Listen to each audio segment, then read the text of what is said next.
Professor, Oi. uma curiosidade que não tem nada a ver com a aula, mas eu vi esses dias aquele TED Talks, Sim, uma palestra do senhor sobre uma implementação de um sistema de isso. controle, alguma coisa assim. A minha curiosidade é o seguinte, são duas. Primeiro que eu sou engenheiro aposentado e durante o tempo que eu trabalhei na área, telecomunicações, eu vi muito essa questão de implantação de sistemas e planos, qualidade total, coisas assim. Mas o que me chamou a atenção, porque o senhor vamos dizer, juiz, né? É isso. Aí, por exemplo, porque eu imagino que a função do juiz é julgar. Aí lá dentro do tribunal, o senhor tem essa outra atividade. Aí eu fiquei curioso, como isso seria uma outra função. Ou é mais ou menos igual ao Exército? Cada capitão lá, ele é capitão e tem uma função dentro do. Uma curiosidade minha, como é que essa outra atividade entra na vida de um juiz? Orçamento, acho que é mais igual ao exército mesmo, viu? Tipo assim, eu sou juiz, mas ainda faço essa outra atividade. Só que essa outra atividade, no fundo, o que acontece, né, pessoal? A justiça nossa é muito lenta, morosa, e aí eu percebo que isso aí é por falta de gestão, sabe? Você consegue mudar isso aí de maneira expressiva quando você começa a implantar a gestão. E aí, o que acontece? Eu implanto isso onde eu trabalho, entendeu? E, eventualmente, eu dou um curso ou outro, às vezes para os colegas, às vezes para outros tribunais, mas, assim, não... Tem lá o mestrado da Infam, que eu faço parte, eu sou professor lá, que é para juízes federais, estaduais, né, do Brasil. Então, assim, é por meio desses cursos assim que eu procuro transmitir, né, tentar evangelizar o resto da turma, né, mostrando para eles que se tiver gestão, o judiciário melhora. Mas assim, não é nada, sabe, não é uma função assim específica dentro da estrutura do meu tribunal, nada. É mais ou menos assim, eu tenho uma habilidade que talvez outros colegas não tenham, e eu utilizo isso para poder, por meio de cursos, né, repassar para eles. Uma outra coisa que me chamou a atenção foi a questão do juiz lá, que tinha 1 milhão de processos, e, se não me engano, em Montes Claros. Isso me lembrou quando eu trabalhava na Telesp, tinha um rapaz lá que cada um tinha sua função. E tinha um rapaz que ele ficava com a mesa dele sempre vazia e o dia inteiro fazendo brincadeira, contando piada e tal. Aí ele saía de férias, punha um outro para substituir ele. Não demorava 2 dias, a pilha de coisa estava lá, mais de 20 centímetros. Aí o cara chegava, quanta coisa eu tenho e tal, não sei o quê. Aí o outro chegava de férias, a pia o negócio esvaziava e ele continuava o tempo todo. Aí uma curiosidade é que quem foi promovido depois foi o que fazia propaganda, sabe, o da pilha. Né? Mas isso, o outro acabou sendo depois também, mas o Mas, outro foi primeiro. Mas foi só uma curiosidade, me lembrei desse caso. não, mas isso acontece, né? Às vezes quem é mais lembrado, assim, quem é mais aparece, fica em foco, né? E às vezes aquele que não tem tempo para brincar, está lá trabalhando, ele é esquecido. Isso aí não é raro de acontecer no judiciário também, não. Mas vamos começar então, né, pessoal? Estou gravando aqui, bom dia. Hoje é dia 12 de novembro, estamos começando mais uma aula de Direito Penal 4 do turno da manhã. O tema de hoje, dando continuidade à semana anterior, é falar sobre crimes contra a dignidade sexual. Só que dessa vez, em vez de nós considerarmos apenas um agente como uma vítima, nós vamos encontrar três pessoas: um agente, uma vítima e a terceira pessoa que se beneficia do serviço sexual, né? Enquanto na semana passada falamos de alguém que explora outrem para obter a própria satisfação sexual, hoje é alguém que explora outrem para proporcionar a terceiro essa satisfação, ok? E para isso eu coloquei para vocês o caso da Ana Luísa, né, baseado em fatos reais. Quem me pode resumir para mim o caso, me contar o que aconteceu com ela?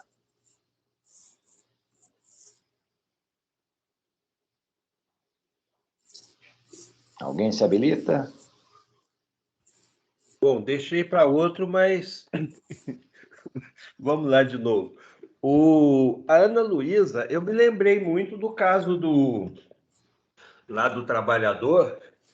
Ela tem e dos meninos que foram para São Paulo, mas existe semelhanças e diferenças. A principal diferença é que a Ana Luísa, bom, primeiro ela estava desempregada, com uma dívida e tal, mas ela, inclusive o texto fala que ela se supõe muito esperta, e ela foi voluntariamente, quer dizer, ela procurou voluntariamente ir para São Paulo para se prostituir, e ela queria ir ganhar algum dinheiro, longe da cidade dela, provavelmente, depois voltar a seguir a vida. Então ela procurou um emprego e foi. O... Fez questão de dizer que tinha dinheiro para passagem, para não ser, sei lá, segundo ela, isso traria alguma vantagem na negociação. Mas ela foi. Aí a gente vê alguns detalhes que vamos dizer, é uma coisa ilegal, quando no aeroporto ela é instruída a dizer que vai ficar é uma visita a São Paulo, uma visita de 20 dias, mas aí a priori ela teria sido convidada para trabalhar num bar da zona leste de São Paulo, num lugar longe. Aí ela foi para o bar, mas o texto todo dá a impressão, e a gente tem a certeza que ela sabe o que está fazendo. Ela foi para o bar e, na verdade, era uma casa de prostituição. No aeroporto, o rapaz lá, o mandado do dono do bar, pega o documento dela. Mas isso aparentemente não tem relevância, porque em momento algum ela dá a ideia dela ter sido preso ou impedida de sair, exceto o fato que o lugar era um lugar muito longe, então ela não tinha, vamos dizer, como sair, mas se quisesse sair, sairia. Bom, qual que era o problema? Problema não, ela chegava, trabalhava, né, como prostituta, e tinha uma questão ali que a cada 21 dias eles mudavam ela de lugar, passavam para outro bar. E isso tinha uma série de coisas para impedir dela fazer amizade ou se relacionar com o cliente, inclusive essa rotatividade era assim. Mas acabou que não deu certo, ela fez um relacionamento com uma pessoa e essa pessoa acabou pagando a dívida dela e eles parece que ficaram juntos e viveram felizes para sempre. A história, a história em si é essa. Perfeito, Sarmento. Alguém quer acrescentar alguma coisa, algum fato que talvez seja importante? E aí também eu faço a pergunta: houve a prática de algum crime? O que vocês acharam? Ô, Carlos, Oi. primeira coisa, essa história lembra um pouco também a história da Bruna Surfistinha, né, que é famosa aí até no cinema brasileiro, né, porque também, não tanto pelos motivos que levaram ela à prostituição, mas o final, né, ela quer terminar com alguém, né, algum cliente, e retirá-la, né, da vida de prostituição. Pois é, assim, eu tenho muita dificuldade com relação a essa questão de concurso de crimes e quando que um crime é preparação para outro, então, para não ficar sobretipificando, mas eu dei uma rápida passada lá no Código Penal, assim, na verdade a gente encontra um monte de possibilidade. É, Se a gente for lá tem o 203, que é a frustração do direito assegurado por lei trabalhista, né? Que fala em fraude ou violência, que não acho que é o caso. Mas lá no inciso 2 fala quando impede alguém de se desligar. A questão dos documentos, né, que não deixa, o texto não deixa claro se ele pegou os documentos e devolveu ou não depois, né? Então, é aquela questão de impede alguém de se desligar de serviço de qualquer natureza mediante coação ou por meio de retenção de seus documentos pessoais ou contratuais. É uma possibilidade mínima, né? Porque o texto não deixa muito claro se aconteceu isso ou não. Depois o 207, sobre aliciamento de trabalhadores de um local para outro do território nacional, que é aliciar trabalhadores com o fim de levá-los de uma para outra localidade do território nacional. Isso aconteceu com ela, né? Não sei se ela foi aliciada, né? Ela entrou em contato, né? Não sei se isso enquadra no termo aliciar, né? Mas eu fui levantando as possibilidades aqui, na verdade. Depois, continuando.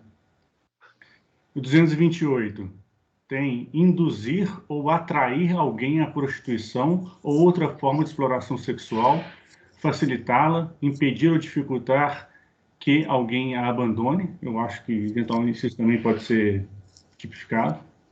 Eu acho que aconteceu isso.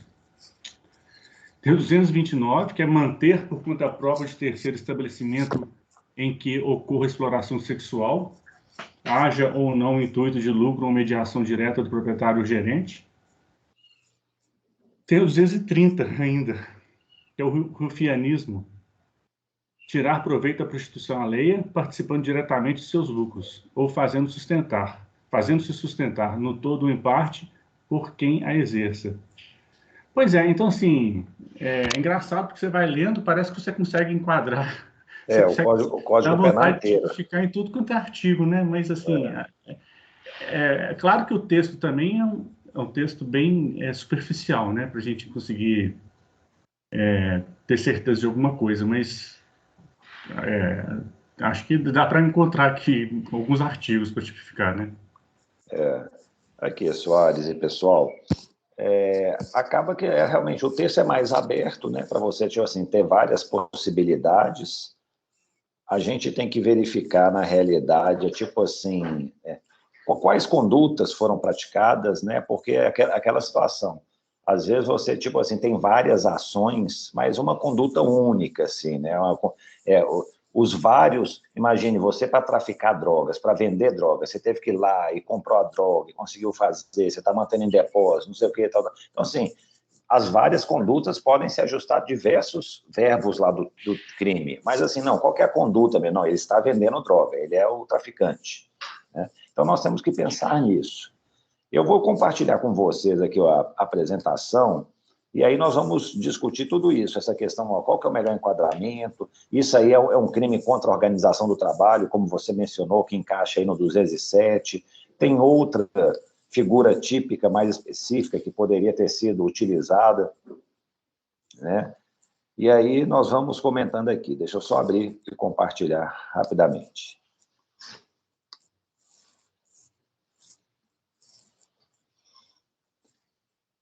E vamos também falar muito a respeito disso, né? Como essa situação de explorarmos uma pessoa para satisfazermos o prazer alheio.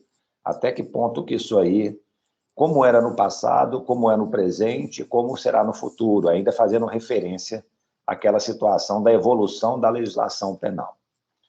Antes de mais nada, pessoal, gostaria só de trazer alguns dados. Isso aí são assim, os dados não são muito novos, mas acaba que é o que tem disponível, né? Nesses crimes contra a dignidade sexual, nós falamos na última aula sobre estupros. Em 2016, houve um registro de quase 50 mil casos no Brasil. Mas é uma coisa curiosa que eles falam o seguinte, isso aí representa cerca de 10%. Em crimes sexuais, 90% dos casos não chegam ao conhecimento da autoridade policial. Normalmente são praticados dentro de casa, com pessoas menores de 17 anos. Então, a estimativa de crimes sexuais no Brasil é de centenas de milhares. Vítimas com deficiência, 10% representa um dado assim que eu achei importante, né? Às vezes, a pessoa já é vulnerável, e aí tem aquela deficiência que vai torná-la, né, um pouco mais, né? Então, 10% dos casos.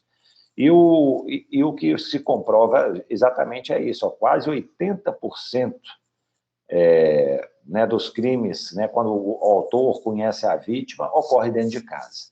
E talvez por isso que haja essa subnotificação tão grande, né? Ou seja, é um padrasto que se aproveita da enteada, é um pai com filhos e etc., né? Então, isso aí é mais ou menos um retrato do que tem acontecido nos últimos anos. Vejam vocês aí as principais vítimas de um crime de estupro, né? E crimes sexuais, né, em geral, no fundo, né? Se a gente considerar aí, ó, crianças até 13 anos, 50% em média. De 14 a 17, 17, 20%.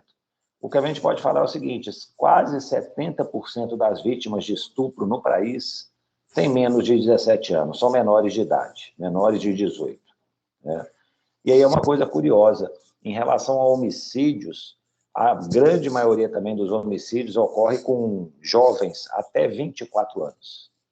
Então, assim, é um retrato aí da violência no país, né? Em caso de homicídio, são jovens com menos de 24 anos, em caso de estupro, são adolescentes com menos de com 17 anos ou menos. Né? Então, nossa juventude, nossa adolescência aí está sendo objeto aí, vítima de muitas infrações.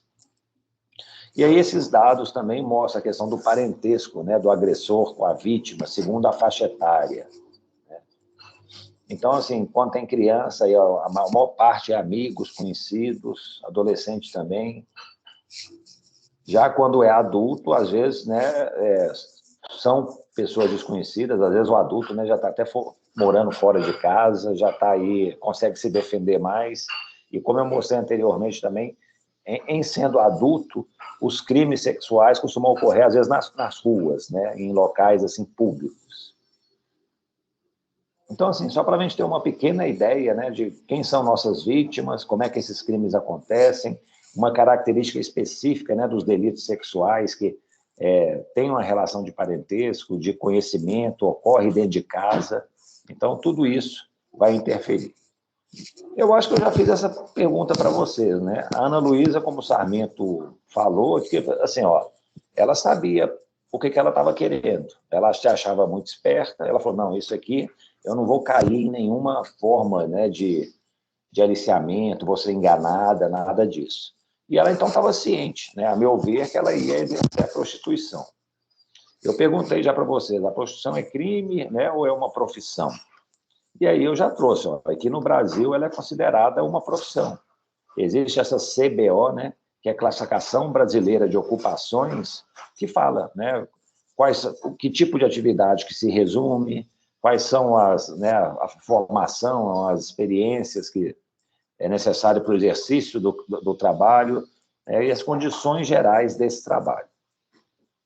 Uma coisa que está relacionada à prostituição e que também assim engloba outros crimes do Código Penal é uma visão que nós temos a respeito da proteção que a vítima precisa. Não sei se vocês já ouviram falar a respeito disso, num paternalismo penal. O que isso significa? Paternalismo, né? Tem o Dworkin que trata desse assunto, tem um outro autor americano, Feinberg, que também fala sobre isso. É quando, tipo assim, existe uma tutela penal para proteger um indivíduo, uma pessoa, e sob a suposição de que aquela pessoa é vulnerável, está desamparada, né? E aí precisa, então, dessa tutela penal. Né? Uma coisa que acontece é o seguinte, às vezes esse paternalismo diz respeito a um crime em que não tem uma outra pessoa explorando, né? Às vezes é uma situação que existe, né? Eles falam que é o paternalismo puro. Mas em outras situações existe duas partes, uma pessoa explorando, né, interrelacionando-se com outra. Então, por exemplo, eles falam que é uma manifestação do paternalismo você punir a posse de drogas para o uso próprio. Porque eles chegam e pensam assim, mas por quê? Quem vai usar droga é que vai se prejudicar, está consumindo um produto que pode causar mal à saúde, não está prejudicando mais ninguém. Por que eu estou fazendo incidir a tutela penal nesse caso? Né? Não teria necessidade. Nós já tivemos algumas contravenções penais que a gente chamava mendicância, elas já foram revogadas na década de 2000, 2005. Mendicância, vadiagem. Vadiagem é aquela pessoa que, podendo trabalhar, não exercia nenhuma atividade profissional. Mendicância era o caso do pedinte mesmo, do esmoler, que ficava, né, solicitando ajuda, comiseração alheia para sobreviver. Isso era uma contravenção, era um ilícito penal. Mas aí chegar a pensar assim, mas estamos protegendo a sociedade de quê? Né? Punindo esse tipo de conduta. Nós não estamos sendo muito paternalistas? Será que a gente não está tratando os adultos como crianças? e, tipo assim, interferindo na opção que ele tem de escolher usar ou não drogas, né? E tem uma situação um pouquinho mais delicada, que é o paternalismo impuro, que são quando, assim, existe uma relação, não está só lá o indivíduo sendo tutelado, né? É no caso, por exemplo, uma eutanásia, né? Instigação, induzimento, auxílio ao suicídio. Eu estou dando assistência a alguém que quer se suicidar, por exemplo, né? O induzimento você faz criar a ideia, né? A eutanásia é uma coisa assim, mais existe a conformidade de vontades, né? A pessoa quer morrer e alguém vai auxiliá-la, né? Eu precisaria intervir nisso? Questão da venda de drogas. Uma pessoa está vendendo drogas, eu estou comprando, né? Mas assim, eu não sou adulto para poder decidir se compro ou não, por que eu tenho que criminalizar a venda? E aí nós começamos a entrar também na questão dos crimes sexuais. Eu manter uma casa de prostituição, né? O Soares mencionou aí o artigo 229. Por que deveria ser crime? Se eu tenho lá pessoas adultas que estão vendendo serviço sexual, sem nenhuma coação, nenhum constrangimento, por quê? Rufianismo. Você vai explorar os ganhos alheios obtidos de uma prostituição. Se a pessoa que se prostitui concorda em entregar esses ganhos para a pessoa, né, de maneira voluntária, qual seria o problema em termos disso? Então, uma coisa que a gente nota, pessoal, é justamente isso. No âmbito sexual, da dignidade sexual, ainda existem algumas condutas que talvez tenham esse viés aí paternalista. E o que vai acontecer é que, no futuro, a tendência é que a gente seja assim, menos paternalista e comecem a permitir determinadas situações. Se não tiver nenhuma dúvida, eu vou continuando aqui para talvez tentar esclarecer um pouquinho mais, porque eu acho que assim, falar sobre esse paternalismo penal é importante para a gente entender um pouco, né, as razões que o legislador tem para criminalizar determinadas infrações. Vamos lá.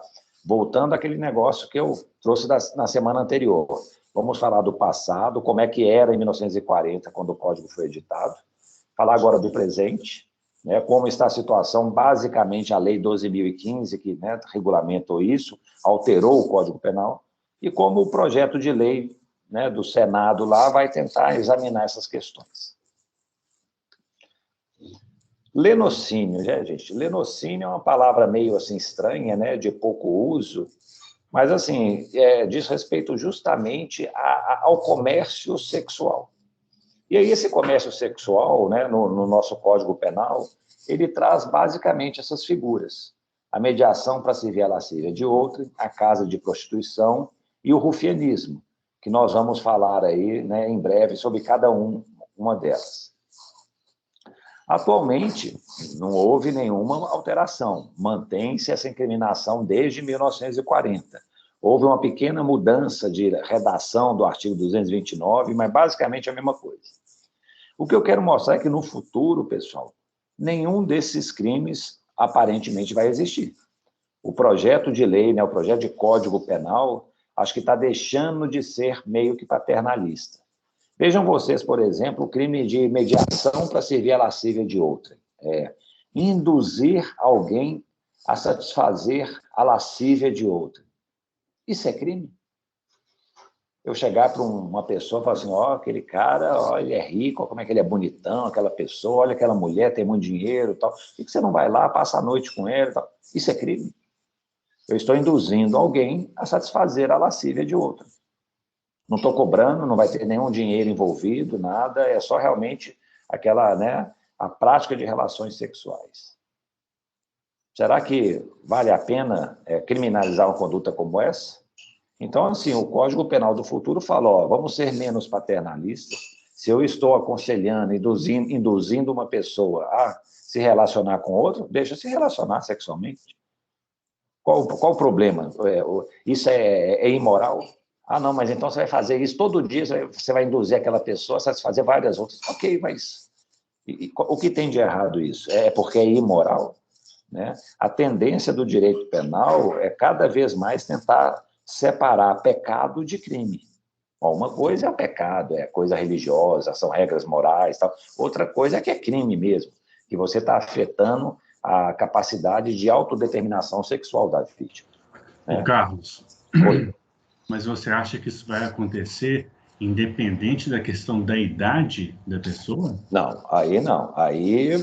Aí vai ter, tipo assim, sempre vai ter uma proteção aí para aqueles que são menores, né?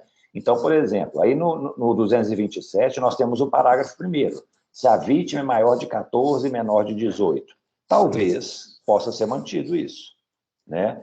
Mas, assim, na realidade, o que vai acontecer é que a legislação futura, independentemente da idade, essas figuras típicas desaparecem. O que vai acontecer é o seguinte, ela tem menos de 18, ela tem menos de 14, aí vai caracterizar outras figuras típicas, como o estupro de vulnerável, né, talvez um favorecimento à prostituição de menores, né? Então, assim, aí vai ter uma definição específica, né? Então, assim, gente, quando eu falo isso, vamos pensar só naquela pessoa adulta, sabe? Maior de 18 anos, né? Ela pode se decidir-se pelas suas opções sexuais? Pode. Lembrem-se, né, pessoal, a legislação futura, como eu falei na semana passada, eles vão considerar vulnerável quem tem 12 anos até, né? Quem tem 13 anos já não é mais vulnerável. Então, é uma legislação assim que está, acho que apostando muito na capacidade de autodeterminação das pessoas. Falando assim, cada um pode decidir fazer sexualmente o que quer, desde que não haja violência, grave ameaça, e quanto mais novo, não tem problema não. Até 12 anos é que recebe a proteção penal. Acima disso, já está dando mais responsabilidades, mais autonomia para esse tipo de pessoa, né? Então, Carlos, só mais uma coisa, desculpa interromper. O paternalismo é como se ele tentasse resolver um conjunto, uma série de problemas sociais anteriores através de uma tipificação de um problema, da transformação em crime de uma questão lá da frente, com o objetivo de isso desencorajar ou resolver toda uma série de problemas que vem antes disso, né? É mais ou menos isso, Soares. E aí o que acontece? O legislador chega, vê um problema, né, da vida, ele chega e fala assim, nossa, mas esse problema vai prejudicar muitas pessoas. Mas as pessoas se defendem, não, elas são, não, mas esse aqui não, nós temos que ter uma proteção penal para essas pessoas, que elas não vão...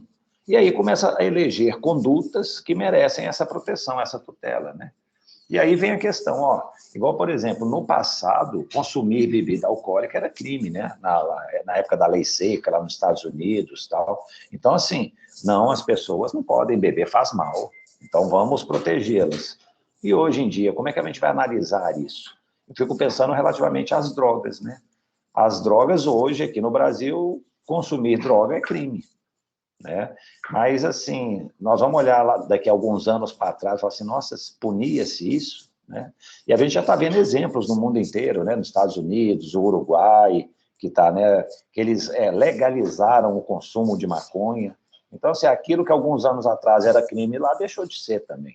Então, assim, havia uma proteção, qual que era a justificativa disso? Aí eles falam, não, era um paternalismo.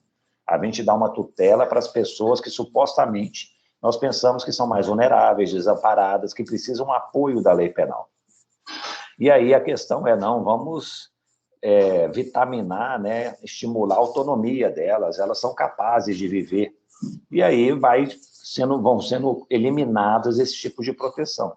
Eu acho que o exemplo do projeto de lei do Senado é basicamente esse. Vamos ver, por exemplo, a casa de prostituição. Imagine, é uma casa, tem lá... Normalmente é assim que funciona, né, pessoal? Mulheres que estão se prostituindo, todas adultas, ganham até bem, por cada programa, tudo, dão parte do valor para a manutenção da casa, para o lucro do proprietário que explora, tal. Isso deveria ser crime? Né? Eu acho assim, não é só a questão da idade, não, tem menor de 18 anos, peraí, aí já começou a complicar, né? Não, tem violência, tem coação, tem fraude, não, aí começou a complicar. Mas eu falo assim, se existir um ambiente assim, em que as pessoas se reuniram e tal, então sabem quanto que tem que pagar para o dono, o que de ilícito haveria nisso, né? E depois eu vou dar alguns exemplos mais específicos sobre isso. Vamos avançar, pessoal. Tráfico de pessoas, né? O Soares falou muito aquela questão, assim, um aliciamento de pessoas, tal. Mas o que acontece, Soares, hoje é que nós temos uma figura específica que vai substituir o aliciamento. Na verdade, vai ser o tráfico de pessoas. O que aconteceu? No início, nós tínhamos a figura do tráfico de mulheres. Ou seja, era uma visão de gênero, né? Só mulheres poderiam ser vítimas de tráfico. E aí era o quê? Era a visão do legislador de 1940. A mulher era mais frágil, precisava de uma proteção específica, tal. Isso vigorou até 2005, quando aí previram o tráfico internacional e o tráfico doméstico de pessoas, ou seja, homens e mulheres, né? A pena que era prevista para cada uma dessas infrações era de 3 a 8 anos. Como é que, né, aconteceu? Depois, em 2009, posteriormente, eles resolveram dar uma discriminação na quantidade de pena. O tráfico internacional é mais grave. Vamos deixar a pena de 3 a 8 anos. O tráfico interno é menos grave se comparado com o internacional. Vamos reduzir a pena, 2 a 6 anos. Isso vigorou até 2016, quando, então, foi criado o artigo 149-A. Antes, pessoal, quando nós falávamos de tráfico, esses delitos aqui todos, né, tráfico de mulheres, internacional, interno, eles eram previstos só nos crimes contra a dignidade sexual. Ou seja, era um tráfico para exploração da prostituição ou exploração sexual.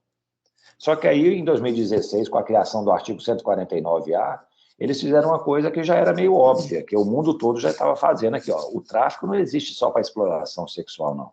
Você pode, às vezes, aliciar pessoas, traficar, enganá-las mediante fraude, violência e tal, para trabalho escravo, para adoção ilegal, para casamento servil. Na verdade, tem um estudo lá da ONU que eles apontam assim, mais de 10 modalidades, finalidades de tráfico. Tráfico para recrutamento de crianças para grupos paramilitares na África. Tráfico de crianças também para que eles sejam pedintes, né? Fiquem pedindo esmola na Europa, em alguns países do leste europeu. Então, assim, tem diversas situações de tráfico. E aí a legislação brasileira resolveu englobar isso. Falou, não, vamos prever 5 modalidades de tráfico. Eu vou falar daqui a pouco, né? E aí tem um detalhe, se a vítima saiu do Brasil, né, seria um tráfico internacional, a pena vai ser aumentada 1/3. Então, normalmente, o que aconteceu? O artigo 149-A aumentou um pouco a pena, né, comparativamente ao que era antes, e tem uma previsão adicional de sanção, caso seja internacional. Como é que vai ser no futuro? Essa questão do tráfico tem ganhado assim, fóruns tão assim, importantes no mundo todo, pessoal. Lá nos Estados Unidos, por exemplo, eles têm lá um Annual Report of Human Trafficking, né? Ou seja, tem um relatório anual de tráfico de pessoas. Todo ano, o Departamento de Estado americano ele analisa todos os países do mundo e vai colocando lá, o Brasil ele adotou esforços para isso, para aquilo, mas ainda não tem dados consolidados sobre tráfico, falta estabelecer isso. Então, assim, eles fazem uma análise de todos os países do mundo, né, relacionados ao tráfico de pessoas. Então, assim, é um crime que tem uma conotação mundial muito importante. E no futuro, o que ele vai ser tratado? Ele vai ser tratado como um crime contra a humanidade. Não é mais assim, um crime sexual, como era tratado aqui no Brasil até 2016. Né? Aí nós vamos ter os tráficos aqui, o interno, né, para fins de exploração sexual, laboral, tudo, 3 a 8 anos, o internacional, 4 a 10, e o de órgãos, que talvez seja o mais grave, né, de 6 a 12 anos. Então, assim, começou no Brasil sendo um crime contra os costumes, né, evoluiu para um crime contra a dignidade sexual, mas vai chegar num futuro, em tese, né, se esse projeto de lei entrasse em vigor, num crime contra a humanidade. Vou depois falar um pouquinho mais desse tráfico, em detalhes. Outras figuras. Favorecimento à prostituição. Será que nós vimos isso aí acontecer com a Ana Luísa? Né? No passado, quando o Código foi editado, a conduta era induzir, atrair ou impedir o abandono da prostituição. Pena de 2 a 5 anos. Mais recentemente, adicionaram alguns verbos típicos, né? Além do induzir, atrair e impedir o abandono, o facilitar ou dificultar o abandono. Mas a pena foi a mesma, de 2 a 5 anos. O que vai acontecer no futuro? Eu acredito que, tendo uma visão menos paternalista, o crime vai ser o quê? Você obrigar alguém a se prostituir ou impedir que ela saia desse tipo de atividade, né? E aí, Soares, como você falou aqui, ó, mas então acabou o favorecimento à prostituição? Sim, o tipo penal vai ser exploração sexual, mas ainda vai ter o favorecimento se a vítima for vulnerável. E aí lá o vulnerável quem que é? Vai ser aquele, ó, que tem menos de 12 anos, que tem alguma deficiência mental ou que não consegue oferecer resistência, né? Então, assim, está limitada a proteção, está sendo restringida, mas acho que é a perspectiva do novo código. Porque eu fico pensando, né, gente? Imagine a Ana Luísa, ó, ela foi atraída para exercer a prostituição. Começou a exercer a prostituição sem nenhum problema, ganhando o dinheiro dela, fazendo um pé de meia e tal. Deveria ser crime? Então, eu acho que assim, né? Acho que eles vão começar a reconhecer como crime, olha, não, eu estou atentando contra o consentimento dela, eu estou obrigando ela a se prostituir. Ou então, eu estou impedindo, eles ainda mantiveram dificultar, mas assim, estou impedindo que ela abandone a prostituição. Aí sim vai ser considerado uma infração penal. E com a pena mais elevada também, porque aí, tipo assim, né, você não está simplesmente atraindo, é quase que um trabalho forçado, né? Você está obrigando alguém a se prostituir. E aí merece um desvalor maior da conduta. Isso vai ao encontro da própria ideia de ver a prostituição como, na verdade, qualquer outro tipo de trabalho, né? Sim. Porque qualquer outro tipo de trabalho você não pode obrigar a pessoa a executá-lo ou impedir que ela saia desse trabalho, né? Aqui, ó, outro dia não, já tem um tempinho, eu estava vendo uma entrevista na Folha de São Paulo de a presidente da Associação Internacional de Prostitutas. E ela, acho que ela mora lá na Suécia, tudo, ela está falando o seguinte aqui, ó, eu acho terrível quando as pessoas ficam, como é que fala, com comiseração, com pena da prostituição, pensando que nós somos vulneráveis e frágeis. Isso aí transmite uma ideia para os usuários que, às vezes, eles até abusam dessa situação, achando que nós somos realmente vulneráveis. E nós não somos. Nós exercemos uma profissão como outra qualquer, tal. Então, gostaria muito que as pessoas parassem de difundir essa falsa ideia de que nós somos vítimas de um sistema, tal, porque isso aí, quando a gente está exercendo o nosso trabalho, nos prejudica. Às vezes somos vítimas de violência, de alguma coisa, que fala assim, não, isso aí é uma categoria, né, renegada, deixada de lado, menosprezada. E não é essa a nossa situação. E é mais ou menos por aí, né, de chegar e falar assim, não, isso aqui é uma atividade, né, por isso que talvez não faça sentido eu atrair alguém para uma atividade que é lícita, né?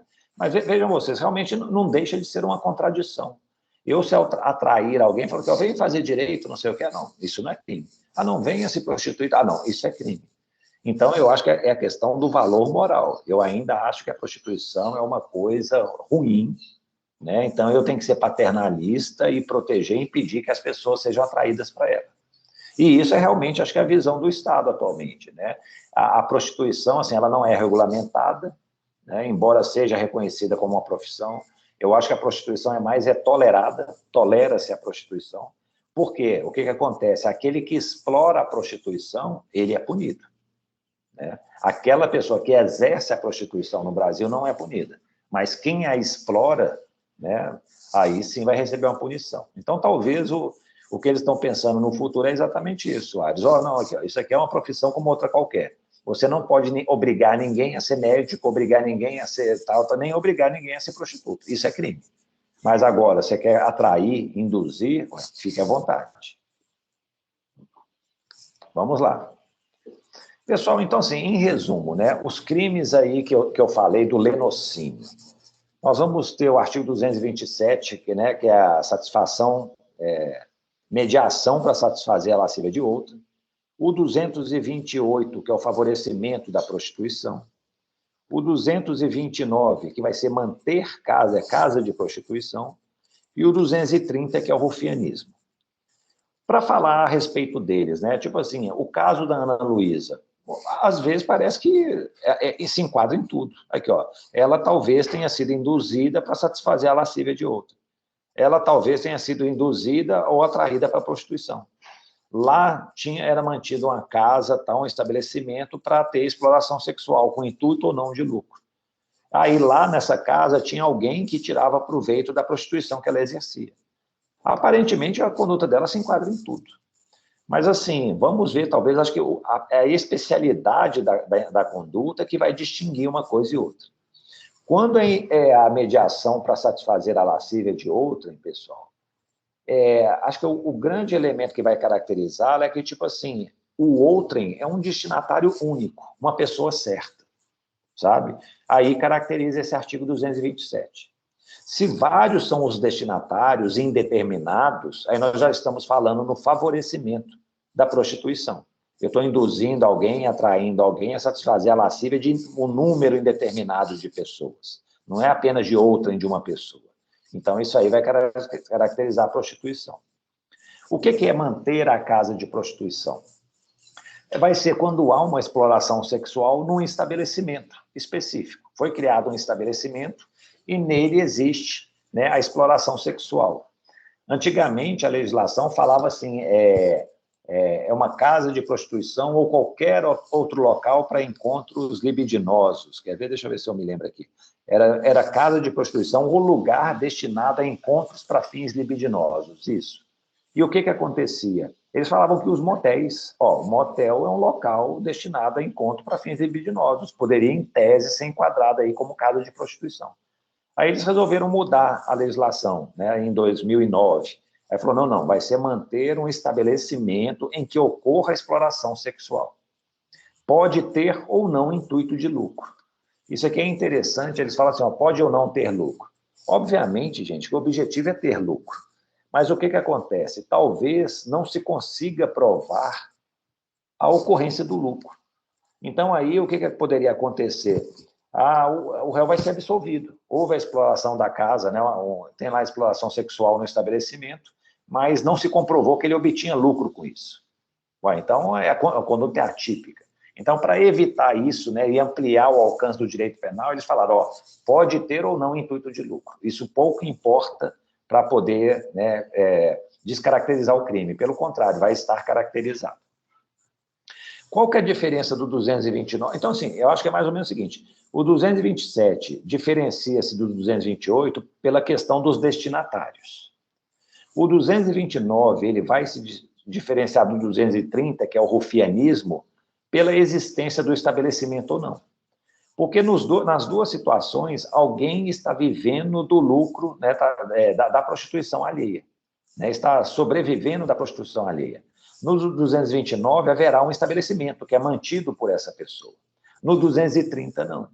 No 230, o que o tipo penal fala? Tirar proveito da prostituição alheia participando diretamente de seus lucros ou fazendo-se sustentar por quem a exerça. Então, assim, acho que a diferença básica vai ser isso. Tem um cafetão, né, o proxeneta, que está explorando na rua uma mulher, é 230. Ele é o rufião, o rufianismo. Não, esse cafetão, na verdade, ele tem uma casa, ele mantém lá um estabelecimento, lá as mulheres são exploradas. É o 229. Pessoal, eu estou sempre falando assim nessa questão de gênero, né? O homem explorando a mulher. É porque, assim, é o que normalmente acontece, né? Eu confesso, eu não tenho conhecimento de uma casa mantida por uma mulher em que homens exercem prostituição, né? São profissionais do sexo. Né? É possível que exista, mas o comum de acontecer é justamente o contrário. E aí, pessoal, trazer para você algumas situações. Uma vez eu vi lá no Rio de Janeiro, né, o Tribunal de Justiça do Rio, o réu foi condenado por manter casa de prostituição. E aí ele chegou e falou assim, gente, mas isso é um absurdo, tem várias casas lá, locais de encontro, as mulheres, não tem nada, tudo, por que eu estou sendo criminalizado por isso? Tem um tipo penal. Só que o Tribunal do Rio, né, julgando o recurso, resolveu absolvê-lo. E talvez, sob qual fundamento? Tendo uma perspectiva menos paternalista.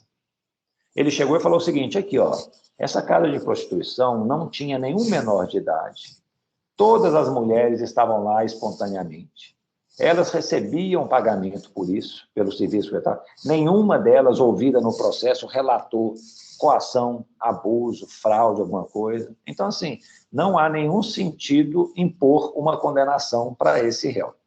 E aí o tribunal, acho que teve uma concepção que é o seguinte, aqui, lá não estava tendo uma exploração sexual no sentido de haver aquela, né, divergência de forças, né? Alguém subjugando o outro mais fraco. Não, era uma exploração, era um exercício de uma atividade econômica, né? E aí o Tribunal de Justiça absolveu. Talvez essa, pessoal, deva ser a perspectiva atualmente, né? Embora no futuro isso aí vai desaparecer mesmo como crime, né, pelo projeto de lei, atualmente acho que a perspectiva tem que ser essa. Ó, não tem menor, não houve prova de coação, de fraude e tal, estão exercendo uma atividade ilícita. Não há razão para se punir por uma conduta como essa. Uma outra situação que eu vi, havia uma prostituta de luxo, ela cobrava, assim, acho que milhares de reais por encontro. E o agenciador dela era o marido. Então, assim, o marido colocava lá, fez um site para ela, ele agendava os encontros, ele que gerenciava os recursos que ela oferia, tudo. Houve uma reportagem, não me lembro qual programa, sobre os dois. Aí eu fico pensando, ele é rufião? Ele está tirando proveito da prostituição alheia, participando dos lucros, ou sendo sustentado por quem a exerça? Sim, a conduta dele se ajusta ao tipo penal. É o caso de condená-lo por ser rufião? O que vocês acham?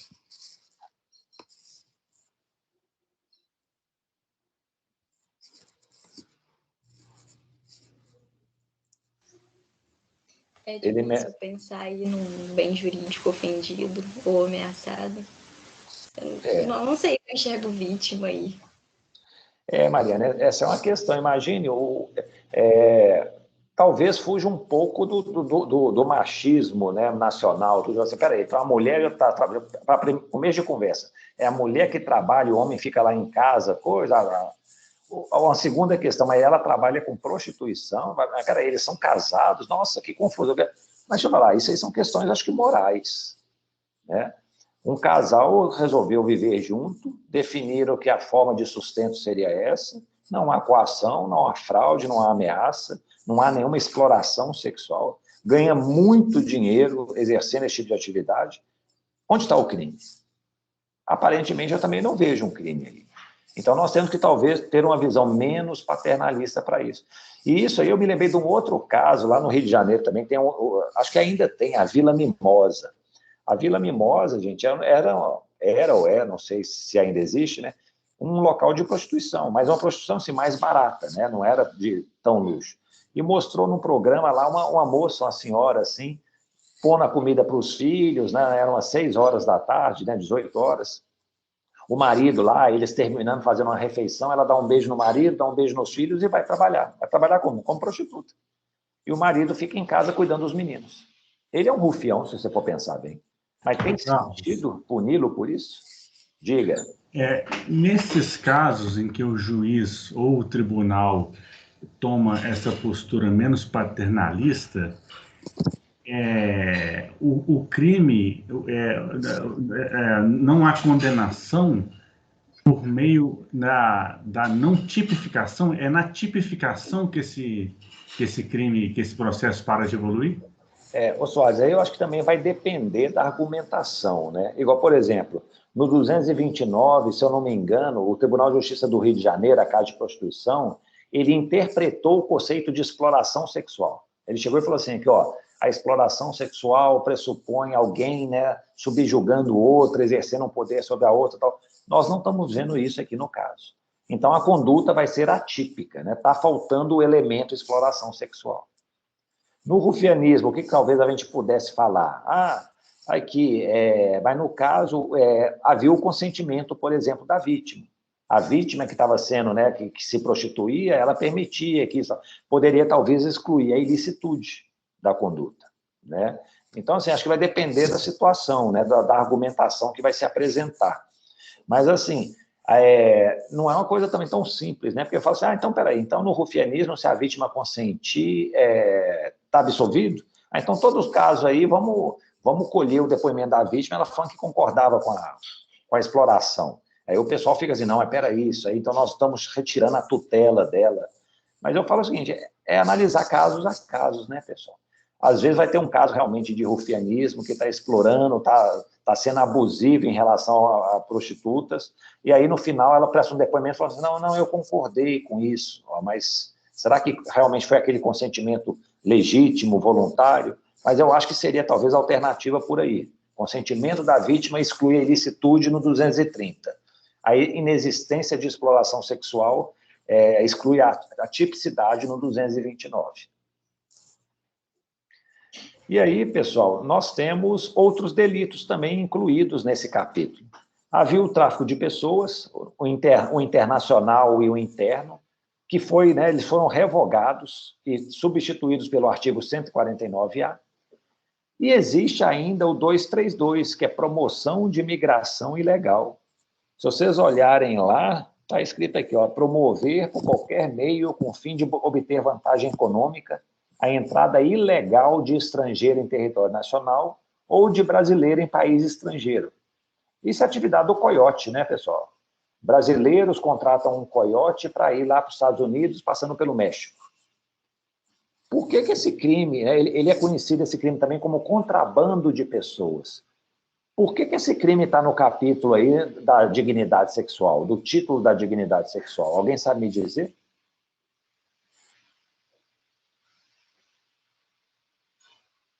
Ou ninguém tem a mínima ideia por que isso acontece? Não tenho a mínima ideia. Deve ser porque o principal motivo é a questão sexual, né? Atividade sexual, né? Pessoal, mas a questão é essa, não tem nada de sexual nessa, sabe, de levar alguém para o país estrangeiro, para aquele imigrante ilegal, né, entrar nos Estados Unidos, por exemplo, não tem. E até fala assim, ó, se o crime é cometido com violência, a pena aumenta. Se é submetido à condição desumana ou degradante à vítima, a pena aumenta. Mas não fala nada também de sexual. Mas sabe o que é, gente? Isso aí se explica pelas mudanças do Código Penal. Eles começaram a projetar esse artigo 232 há mais tempo. Eles falaram assim, gente, o contrabando de pessoas ele é muito próximo do tráfico de pessoas. Qual que é a diferença assim, básica? No tráfico, às vezes não tem a vontade livre da pessoa, ela foi enganada, tem uma fraude e tudo, mas no contrabando tem, a vítima quer ir para o exterior. Né? Mas, assim, o contrabando afeta leis de imigração. O tráfico de pessoas afeta bens individuais, né, da vítima.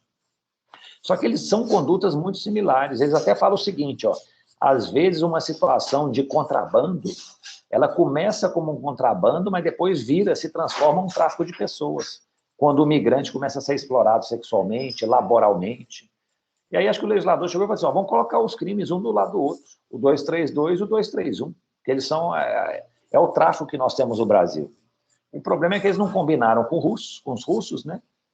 Foi revogado o artigo 231 e 231A, substituído pelo 149A, e o 232 ficou isolado aqui nos crimes contra a dignidade sexual, e não tem nada a ver com dignidade sexual, pessoal. Então, essa que é a explicação assim, mais lógica para a situação. Mas lembre-se, se um dia perguntarem qual que é o crime contra a dignidade sexual que não tem nada de dignidade sexual, é a promoção de imigração ilegal. Não tem nenhuma relação. Ok? Boa tarde. Oi. Uma dúvida. No 239, que é manter estabelecimento lá, você falou, mas eu não entendi. A vítima desse crime vai ser quem? Já que a tipificação é só manter por conta própria o estabelecimento lá. Não, mas no fundo, nesses casos todos, sempre a vítima vai ser aquela que é explorada sexualmente. Ou que é explorada sexualmente, ou cuja prostituição é explorada. Então, no manter casa de prostituição, as vítimas seriam as pessoas que são vítimas da exploração sexual, ou seja, os profissionais do sexo que estão naquele estabelecimento. Entendeu? Mas se ninguém estiver sendo explorado, então não é crime. Foi essa tese que o Tribunal de Justiça do Rio de Janeiro adotou. Falou, peraí, ninguém está sendo explorado aqui, não. Todo mundo maior de idade, pessoas capazes, não tem menor, estão lá voluntariamente, ganhando seu dinheiro licitamente, sem coação, sem fraude. Não existe nenhuma exploração aqui, não. E aí eles... Deixa eu te perguntar. Se essa casa ela alugar, as prostitutas tiverem que pagar para conseguirem trabalhar lá, mas tudo da vontade delas, né? Isso é uma forma de explorar elas ou não? Não, né? Não, é exatamente a situação. Normalmente, as prostitutas, elas têm que pagar. Não, a cobrança pode ser pela casa, né, pelo quarto que elas usam, ou então elas têm que dar parte do que elas ganham, né, pode ter uma combinação aqui, ó, o programa é 100, vocês têm que dar 30% para mim, eu que mantenho aqui esse estabelecimento, e elas dão, entendeu? Isso, em tese, Lucas, caracteriza o 229, mas é o que eu estou falando, hoje em dia, será que a gente tem que criminalizar uma conduta como essa? É isso que o Tribunal de Justiça do Rio de Janeiro fez, ele falou, não vou criminalizar, não. Ainda que elas estejam lá dando 30%, estão lá pagando pelo quarto, tudo tal, não está tendo nenhuma forma de exploração, de coação, de constrangimento. E aí ele resolveu não condenar. Entendeu? É que isso de cobrar percentual do que elas ganham me parece o 230, não de participando diretamente dos lucros da prostituição. Parece, mas aí eu acho que a diferença básica é o seguinte, se houver um estabelecimento mantido por aquele que cobra, eu acho que pela especialidade caracteriza a casa de prostituição. Agora, se a pessoa está cobrando esses 30%, mas não é para manter um local, é na rua, entendeu? Tem prostitutas que ficam fazendo programas na rua, e aí ele está cobrando 30% para dar proteção para ela, digamos assim. Aí sim eu acho que é o 230. Eu acho que a grande questão é essa, se a gente mantém um estabelecimento, a tendência é que seja o 229, casa de prostituição. Agora, se o aproveitamento do ganho da prostituição é feito nas ruas, sem manter um estabelecimento, aí vai para o 230. Tá bom. Tá bom? Obrigado. Então, vamos avançar. Pessoal, e aí falando no tráfico de pessoas, né? O artigo 149A. Lembrem-se, até 2016, só tínhamos tráfico de pessoas no Brasil para fins de exploração sexual. Aí eles falaram, não, vamos mudar esse cenário, nós estamos dissonantes com o resto do mundo. Então, eles criaram o 149A, que tem isso, ó, verbos, né, os verbos típicos, um meio e uma finalidade. Uma das finalidades é a exploração sexual, mas nós temos outras também. E uma coisa curiosa, pessoal, antes, no artigo 231, quando estava em vigor, só tinha os verbos e a finalidade. Então, era mais ou menos o seguinte, agenciar, aliciar, pessoas para fins de exploração sexual. É tráfico de pessoas. Aí o pessoal falava assim, nós não estamos sendo muito paternalista, não? Olha só, eu peguei a Ana Luísa, aliciei ela, não, assim, recrutei, falei, ó, você não quer ser prostituta na Itália? Imagina, você é prostituta no Brasil, está ganhando aí 2 mil por mês. Vamos lá para a Itália, você vai trabalhar ganhando euros, você vai ganhar 15 mil reais por mês, em euros. Não é melhor? Ela chega, boa opção, então vamos. Ela, então, foi recrutada, sem ameaça, violência, fraude, sem nada, chegou lá, começou a exercer a prostituição, como exercia aqui no Brasil, só que isso aí era tráfico de pessoas. Ele falava, gente, mas seria o caso? Aí, quando a lei foi modificada, foi revogado o 231 e incluído o 149A, eles introduziram esses meios. Espera aí, não basta só recrutar a pessoa para exploração sexual. Tem que recrutar mediante ameaça, violência, coação, fraude ou abuso. Eu achei que foi uma evolução, sabe, no nosso direito. Eu falei, então hoje nós estamos sendo menos paternalistas, né? Nós estamos exigindo que haja uma coação, um constrangimento. Houve casos, eu vi aqui no meu tribunal da primeira região, em que o réu tinha sido condenado em primeiro grau, aí veio a lei nova, exigindo esses elementos, no recurso ele foi absolvido. O desembargador lá chegou e falou assim, aqui, ele foi condenado porque na época que ele praticou o crime, na exploração, né, o artigo 231, não se exigia nenhum meio para cometimento. Mas agora se exige. E ele não tem nenhum meio comprovado. Ele não utilizou ameaça, violência, coação. Ele convidou a pessoa foi lá e está lá trabalhando como prostituta. E vários casos redundaram em absolvição. Eu achei que tinha sido uma evolução, né? Estamos sendo menos paternalistas. Mas outro dia eu fui lá na Argentina, um evento lá, estava conversando com representantes do Ministério Público da Argentina. Eles falavam que na Argentina ocorreu justamente o contrário. Eles exigiam esse tipo de coação, fraude e tal, mas veio uma lei de 2018, se eu não me engano, 2014, que acabou que dispensou isso. Então, falou assim, o tráfico de pessoas basta hoje se recrutar, transportar, transferir alguém com finalidade sexual. não precisa prova de nenhuma ameaça, violência, nada.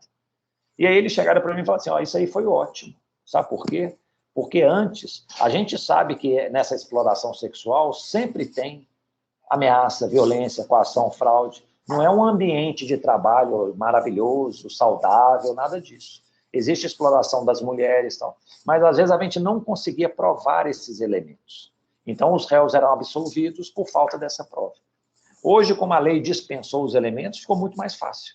A gente prova que houve um recrutamento, que a pessoa está sendo explorada sexualmente, pronto. A condenação já é quase certa.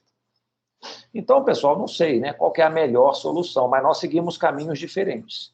A gente tinha uma visão mais paternalista, ficamos um pouco mais rigorosos. Não, tem que ter coação, ameaça. A Argentina, não. Eles exigiam isso, deixaram de exigir.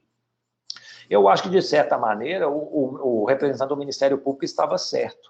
Eu acho que também, assim, igual o Rio de Janeiro, lá o Tribunal de Justiça falou, não tinha violência, não tinha coação, ok. Naquele caso, podia não acontecer. Mas, normalmente, pessoal, vai ter alguma coisa assim que caracteriza um desses elementos. E aí eu pergunto, no caso da Ana Luísa, houve algum desses elementos no caso dela? O que vocês me dizem? Professor. Oi. Então, duas coisas que eu ia falar, que eu tô pensando aqui. A primeira é que eu acho que eu concordo com os argentinos, assim, porque eu acho que eles trazem uma visão mais sistemática mesmo do problema, porque, como você mesmo falou, né, esses crimes normalmente não acontecem, assim, em situações, por exemplo, em que mulheres exploram homens para o trabalho sexual, sabe? É parte de um contexto social maior, assim, eu acho que... Perfeito. E sobre o caso da Ana Luísa, eu acho que o que eu achei complicado, assim, no caso dela, é que são duas coisas. A primeira é que o texto não deixa claro se eles ficaram com os documentos dela ou se eles devolveram, né? E outra coisa que eu achei ruim também, que eu achei esquisito, foi que eles... a casa lá que ela trabalhava era afastada da cidade e ela não conhecia nada, tipo assim, até fala no texto que ela só tinha contato com a vida paulistana pelos clientes, e eles trocavam ela de lugar a cada 20 dias para evitar que ela criasse algum tipo de laço com os clientes, né? E aí eu não sei se enquadraria no impedimento ou dificultação das, tipo assim, impedir ou dificultar que a Ana Luísa saísse, sabe? Pessoal, alguém mais tem alguma opinião a respeito do caso da Ana Luísa? Se houve realmente alguma violência, ameaça, coação, fraude, abuso? Então, deixa eu falar assim, ó. Pessoal, é o tal negócio.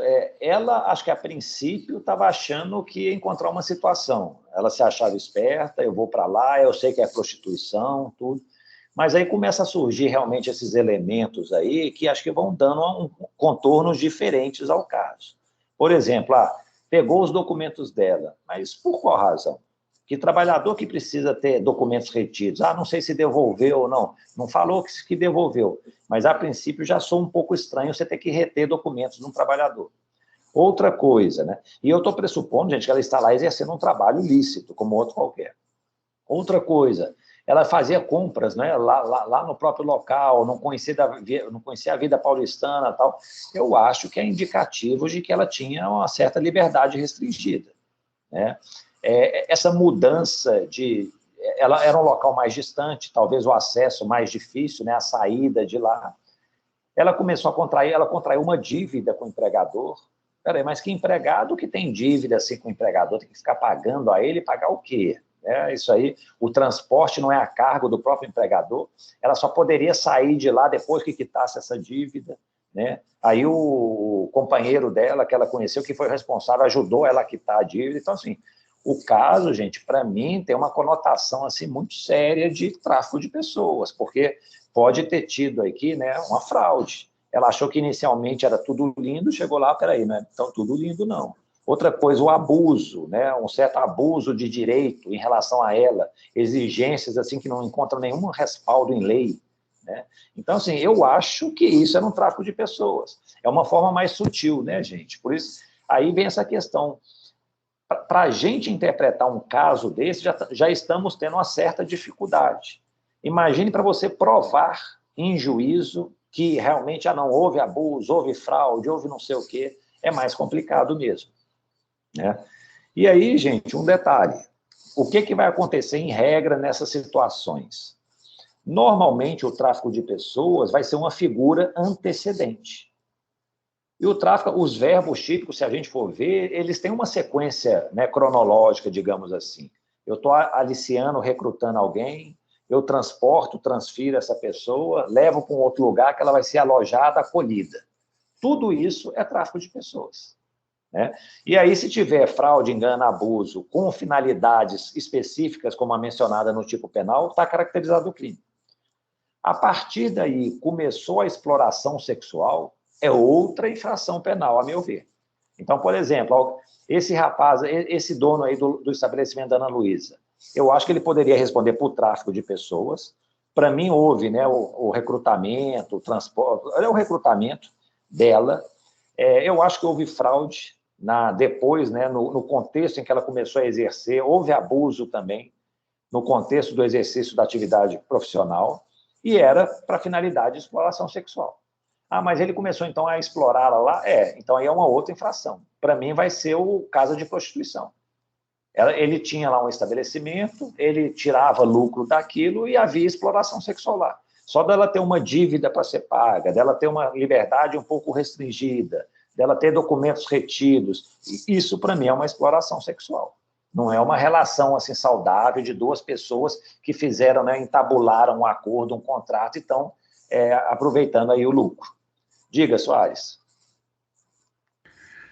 O Carlos, uma coisa que me chamou a atenção, e eu acho que às vezes você citou rapidamente aí, mas eu acho que é uma questão bem, bem interessante, bem importante, e inclusive está na base da justificativa dos procuradores argentinos, é a questão da dificuldade de produção de prova. Eu não sei se isso é um cacuete, uma visão de perito, não, mas assim, acaba que, perceba bem, os argentinos, eles justificaram a edição a modificação da lei lá, né, o quanto que ela foi boa, porque eles tinham dificuldades de produzir provas. Você acabou de fazer um monte de indagações com relação ao caso concreto, né, que a gente está estudando.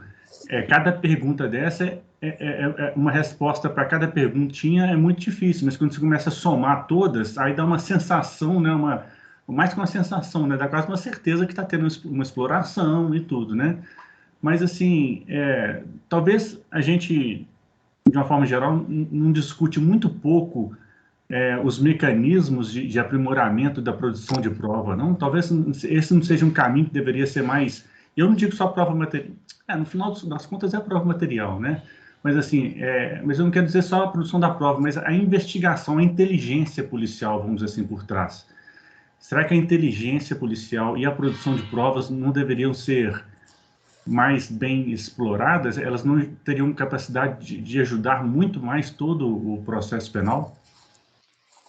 Soares, isso é essencial. E nós não exploramos isso muito bem. Nós, aqui na Clínica Trabalho Escravo, daqui a pouquinho eu passo a palavra para você, Bruno, só responder aqui. A gente está fazendo uma pesquisa para a OIM, né, a Organização Internacional para Migrações, sobre o tráfico de pessoas internacional, que é competência da Justiça Federal aqui no Brasil. A maioria das situações é exploração sexual. Foi muito curioso que nós vimos que Goiás tem o maior número de processos do Brasil. Eu falei, gente, por que tem tanto processo assim em Goiás? Será que lá é um celeiro de exploração sexual, de fornecimento de mulheres para o resto do mundo e tal? Mas sabe o que é lá? Eu tenho a intuição que é um delegado que trabalhava lá. Um delegado que ele instituiu uma forma de investigação e de trabalho que eu achei fora de série. E ele tinha nesses tipos de caso, às vezes não tem isso, mas ele fazia interceptação telefônica, ele estava lá, ele frequentava os locais, tudo. Quando chegava a questão em juízo, gente, uma coisa muito comum, sabe o que é? as vítimas que prestam depoimentos na polícia, elas têm que repetir o depoimento na justiça, senão não tem valor nenhum o que elas falaram. Né? Tem que ser, são depoimentos que são repetíveis. E o que acontece? Elas desaparecem do mundo.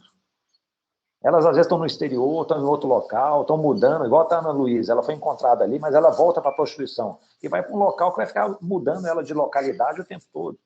O que esse delegado fazia? Ele chegava lá na justiça e falava que dia que vai ser a audiência. Não, eu vou encontrar essas vítimas para o senhor.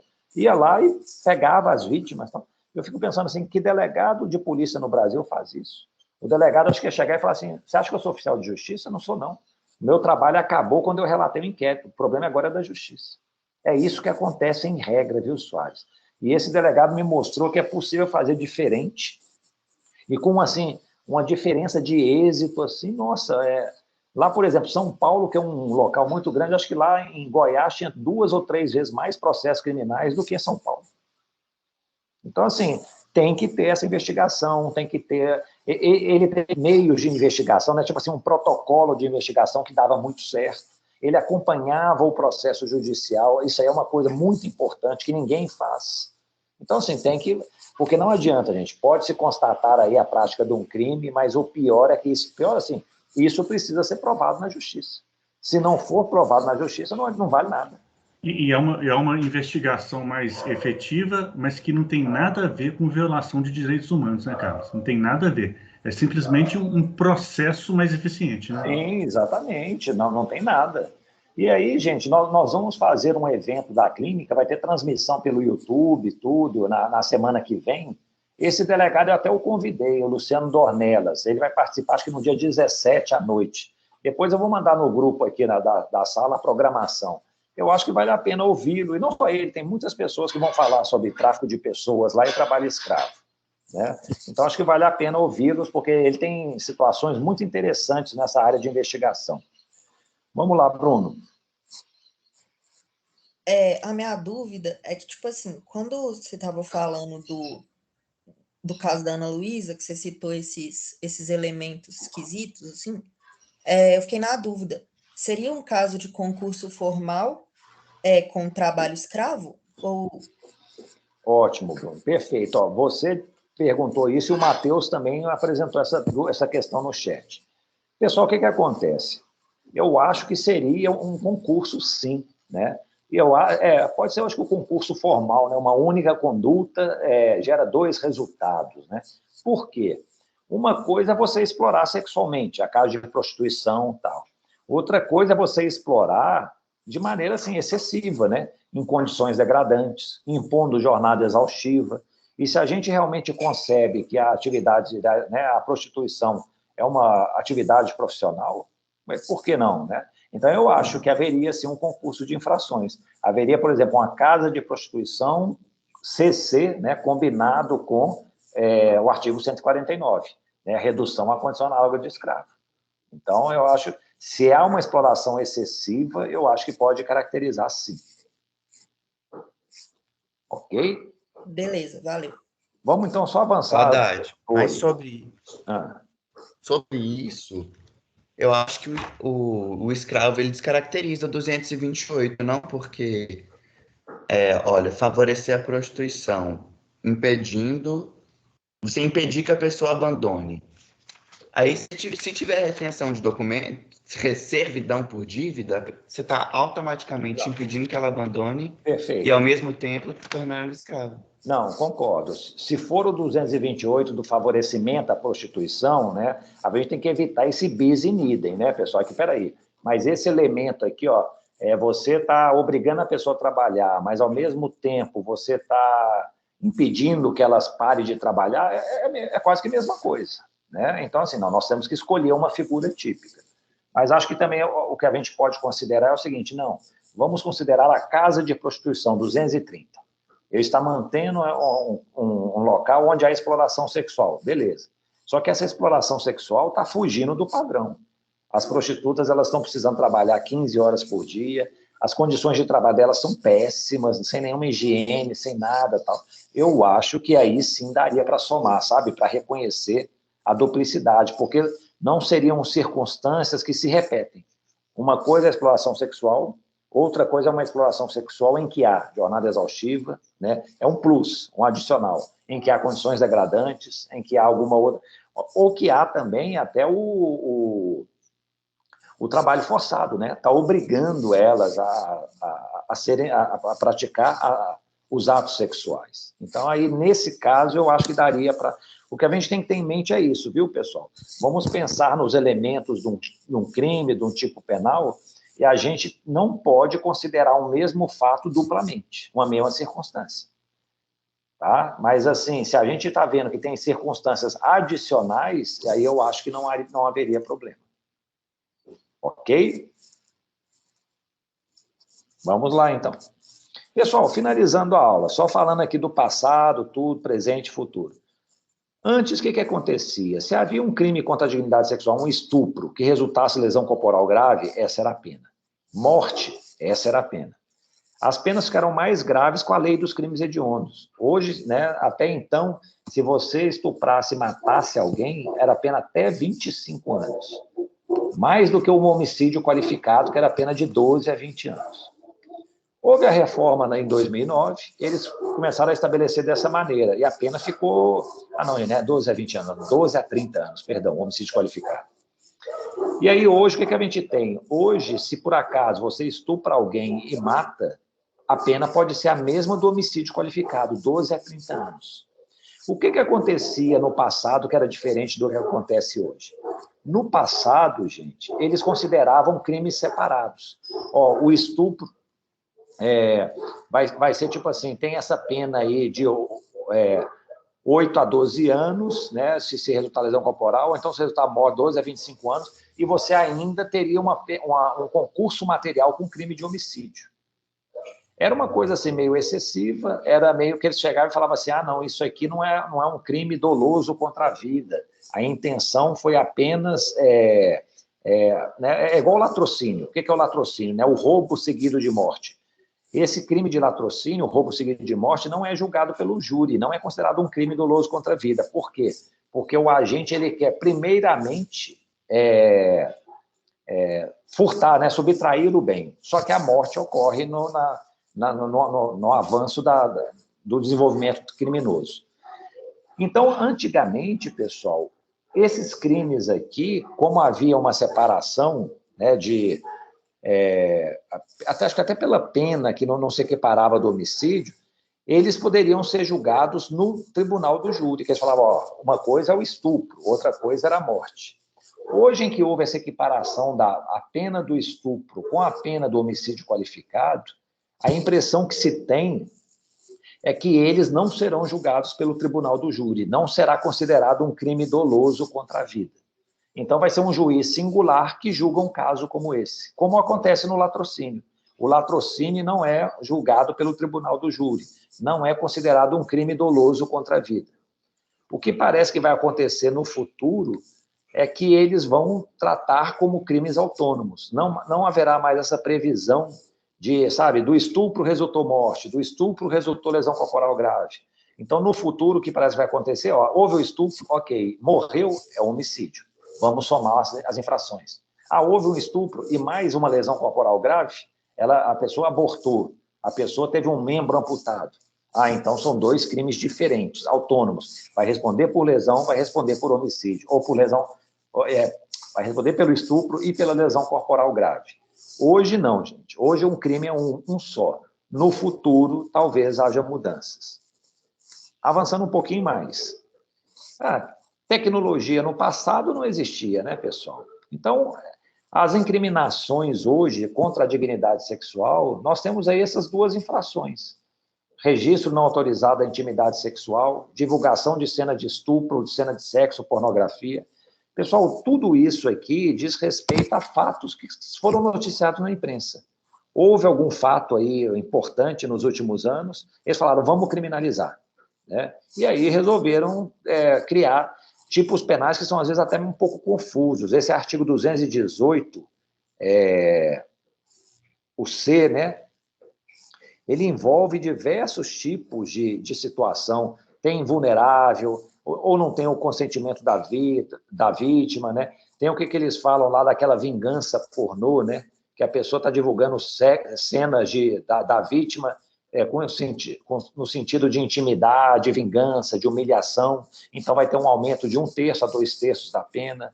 Né? Então, assim, são condutas que foram incorporadas recentemente em razão desses avanços tecnológicos. Como o projeto de lei é de 2012, ele não traz nada disso. Né? Posso dizer que a nossa legislação penal atual está mais avançada do que esse projeto de lei. Depois vocês dêem uma lida assim, nos tipos penais para ver. Né? É basicamente isso. É uma violação não só à dignidade sexual, mas diz muito respeito à intimidade das pessoas, né? A privacidade sexual que todas merecem. E, por fim, gente, uma coisa curiosa. No passado, e importante, todos os crimes contra a dignidade sexual, assim, de estupro, o atentado violento ao pudor, tal, eram ações penais de iniciativa privada. O que isso significa? A vítima tinha que contratar um advogado que ia oferecer uma acusação contra o réu. Havia exceções. A vítima era pobre, não tinha dinheiro para contratar um advogado. Então ela faz uma representação, o Ministério Público assume a ação penal. Ou então, naqueles casos em que o agente era pai, mãe, padrasto, tinha um pátrio poder sobre a vítima. São eles os representantes legais dele. Como é que eles vão fazer uma representação contra eles próprios? Nesse caso, era uma ação pública incondicionada. O Ministério Público soube que, né, que tipo assim, teve um menor que foi vítima de abuso pelo próprio pai, ele já iniciava a ação penal. Com o passar do tempo, houve uma mudança. De ação privada virou pública condicionada à representação. O que isso significa? A vítima foi estuprada, ela tem que ir na delegacia, tem que ir no Ministério Público, falar, ó, fui vítima de estupro, quero que se processe essa pessoa. Aí o Ministério Público assumia o caso. Existem exceções, né? Menores de 18 anos, né? Vulnerável, tal, seria uma ação incondicionada. No futuro, pessoal, a ação seria pública incondicionada. Só que acabou que o futuro veio antes. Em 2018, o nosso Código Penal mudou para pública incondicionada. O que isso significa? Uma vítima de estupro hoje, o que vai acontecer? Ela não precisa fazer representação, não precisa fazer nada. A autoridade policial, tendo conhecimento, o Ministério Público tendo conhecimento do crime, já inicia a persecução penal, independentemente da vontade da vítima. O que vocês acham? Valeu a pena essa mudança? Então, toda vítima de estupro hoje, querendo ou não processar o agente, ele vai ser processado. Eu preferia no presente mesmo, só sendo incondicionada só com os menores de idade e tudo. E os maiores deixar... Lucas, assim, eu acho que eu concordo com você, sabe por quê? Esses crimes sexuais, pessoal, e aí é a opção da pessoa, a gente tem que respeitar isso. Vai que ela chega e fala assim, não quero que ninguém saiba, não quero reviver isso, não quero me revitimizar, que eu vou passar por um processo, aí tem IML, tem que encontrar na audiência a pessoa, tal. Eu quero esquecer isso. Seria talvez uma opção dela. Né? Não vou criticar a pessoa por ter feito essa opção. Hoje em dia, isso não ocorre mais. Isso aí, veio a conhecimento disso, independentemente se você quer esquecer ou não, nós vamos processar criminalmente o autor. Eu acho que isso aí, e hoje, eu falei passado, presente, futuro, mas hoje, gente, é o que está vigorando já, né? Em 2018, aqui no Brasil, as ações começaram a se tornar públicas e incondicionadas pela mudança legal. E eu acho que essa mudança ocorreu muito, sabe por quê? Por causa do João de Deus. Nós vamos ver que o João de Deus, né, ele estuprou aí dezenas de mulheres, e como as ações eram condicionadas à representação, já tinha, na maioria dos casos, passado o prazo da representação. Então, ele ficou impune. Agora, como se tornou uma ação pública incondicionada, ele ainda poderia ser processado. Nós vamos tratar isso aí com mais detalhes. E, Soares, na próxima aula, enfim, eu vou trazer a questão do concurso material de crimes, crime formal e crime continuado, que eu acho que vai ficar mais ajustado aos casos que nós vamos analisar. Mas então saibam vocês isso, viu, pessoal? Hoje em dia, ação pública incondicionada.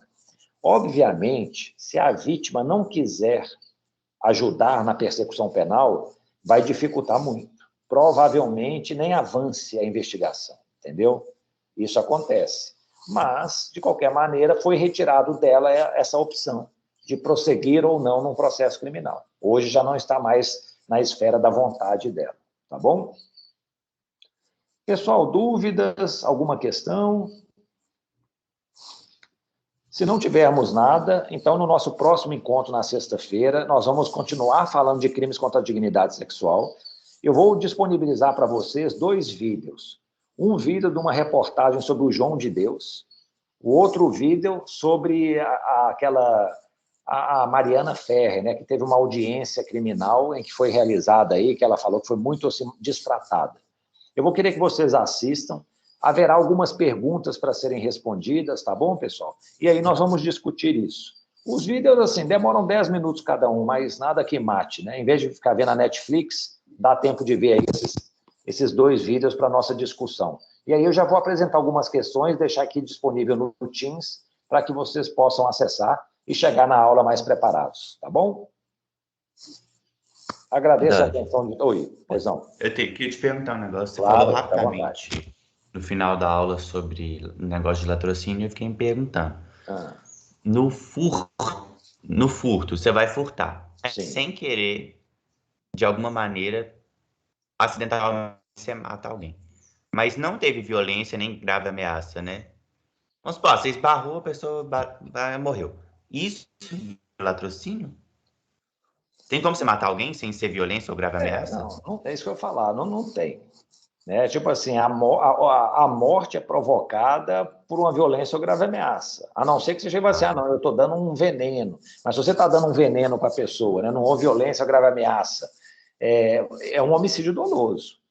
Né? Então, tipo assim, eu falo assim, o dolo pode sempre haver. O que a gente pode pensar, falar assim, não, é um pré-ter dolo, né? Eu agi assim, eu agi com dolo para o furto, mas provoquei a morte por culpa, foi sem querer. Mas mesmo essa culpa teve violência ou grave ameaça, entendeu? Então, assim, quanto... nesse caso, ao invés de virar latrocínio, se podia virar 2 crimes, né? Um concurso formal, por exemplo, furto e o homicídio culposo. Ao invés de virar latrocínio. Não, aqui, ó, é difícil a gente pensar assim. Em tese, acho que até é possível. Você está praticando um furto e depois, por um descuido, tal, a pessoa morreu. Sim, talvez seja possível, entendeu? Mas, assim, aí também é outra coisa, a questão da prova. Né? Chegou lá num processo, vai demonstrar assim, ó, eu quis só furtar e houve a morte. É lógico que é possível provar isso, né? O acusado, assim, mas eu acho que, pela minha experiência, pela prática forense, a tendência é que ele seja incriminado aí num latrocínio. Né? Mas, assim, em tese é possível? Sim, é possível. Mesmo que a intenção do homicídio lá não tenha nada a ver com garantir o roubo, esses trem, né? Sim, eu acho assim, o objetivo era o furto, mas por um ato negligente, alguma coisa, provocou a morte da pessoa, não é isso, da vítima. Eu acho que talvez a gente possa, sim, falar, ó, teve o furto doloso e teve o homicídio culposo. Né? Provavelmente o Ministério Público deve acusar por latrocínio. Né? Mas, assim, aí é a questão de demonstrar que realmente existe essa separação. Tá bom. Tá bom? Pessoal, então, agradeço aí a audiência de todos, né? Bom fim de semana e nos falamos semana que vem. Estou em contato aqui com o pessoal, vamos ver se na quarta-feira começamos as lives.